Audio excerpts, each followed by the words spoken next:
Guys, இந்த வீடியோவில் நீங்கள் என்ன பார்க்க போகிறீங்கன்னா, வெஸ்ட் இண்டீன்ஸோட ஹீரோ அப்படிங்கிற சொல்கிற சம்மர் ஜோசப் இவரை பற்றி தான் பார்க்க போகிறோம். ஏன்னா காவாவில் 29 வருஷம் கழித்து திருப்பி ஒரு டீம் வெஸ்ட் இண்டீன்ஸ் டீம் ஜெயிக்கிறாங்கன்னா அதுக்கு காரணம் இவர் தான். ஏன்னா போட்ட ஸ்பெல் பயங்கரமான ஸ்பெல். இதில் வந்து டே 3ல் வந்து இவர் ஒரு டோ வந்து உடச்சிட்டாங்க. ஸ்டார்க் போட்ட யார்க்கரில் செம்மையாக ரத்தத்தோடு அப்படி தான் வெளியே போனார். ஆனால் அடுத்த நாளே வந்துட்டு விரித்தனமாக bowling போட்டு ஆஸ்திரேலியாவே கதற விட்டார். ஒரு 7 ஃபார் கூட எடுத்தார். அதுக்கு 7 ஃபார் எடுத்து ஒரு மேன் ஆஃப் த மேட்ச் ஆட்டம். பயங்கரமான பர்ஃபார்மன்ஸு. காவாவில் இது வரைக்கும் இந்தியா வெஸ்ட் இண்டீஸ் இப்போ 2 பேர் ஜெயிச்சிருக்காங்க.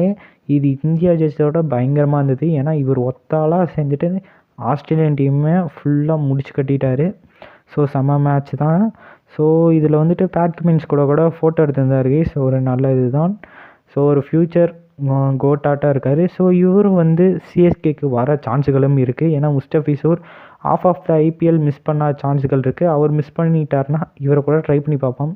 ஆனால் முக்கியமாக சொல்கிறது, இவர் மேக்ஸிமம் சிஎஸ்கே வரமாட்டாங்கன்னு தான் நினைக்கிறேன். சும்மா நெட் பவுலர்ஸ் அது மாதிரி வச்சு க்ரூமப் பண்ண வேணால் வாய்ப்புகள் இருக்குது. வேணால் அடுத்த வருஷம் ஐபிஎல் வந்தார்னா இவர் வந்து ஒரு நல்ல ஃப்ரான்ச்சைஸ்க்கு நல்ல ரேட்டுக்கு போக அதிக வாய்ப்புகள் இருக்குது.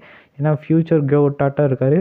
பயங்கரமாக ஸ்பில் போட்டனால பேஸும் நல்லா வச்சுருக்காரு. 150 பேஸில் போடுறதுனால பயங்கரமாக போடுறாரு.